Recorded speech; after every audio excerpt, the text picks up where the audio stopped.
আসসালামু আলাইকুম। সবাই কেমন আছেন? চলে এসেছি আরেকটি রেসিপি নিয়ে। আজকে কি রান্না করছি বলুন তো? আলু সেদ্ধ দেখে বুঝতেই পারছেন, আজ রান্না করছি বগুড়ার বিখ্যাত আলুর ঘাটি।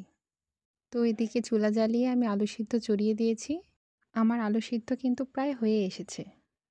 আমার বাসায় সবাই কিন্তু আলুর ঘাটি খুব পছন্দ করে।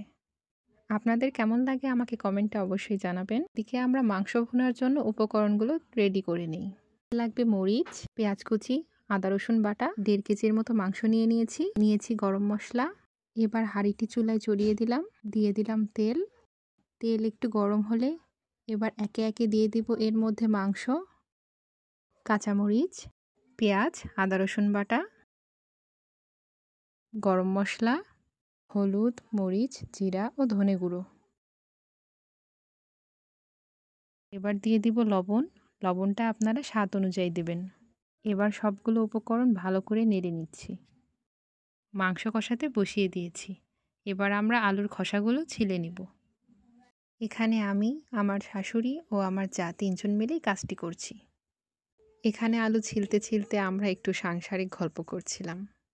তো গল্প করতে করতে আমাদের আলু ছেলা প্রায় শেষ। এবার আলুগুলোকে ভালো করে ভেঙে নিব। ওদিকে আমাদের মাংস কষানো হয়ে গিয়েছে। এবার আলুগুলোকে ঢেলে দিচ্ছি।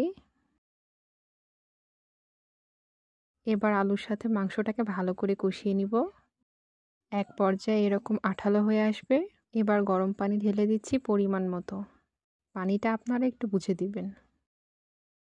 এবার অল্প আঁচে চুলায় রেখে দিচ্ছি 20 মিনিটের জন্য। দেখুন আমাদের আলু ঘাটিটি প্রায় হয়ে এসেছে। এ পর্যায়ে আমরা দিয়ে দিব ভাজা ধনে ও জিরে গুঁড়ো। এদিকে আমার ভাত রান্নাও হয়ে গিয়েছে। এখন খাবার পরিবেশন করার পালা। বাসায় সবাইকে খেতে দিয়েছি, আর আপনারা দেখতেই পাচ্ছেন কি মজা করে খাচ্ছে।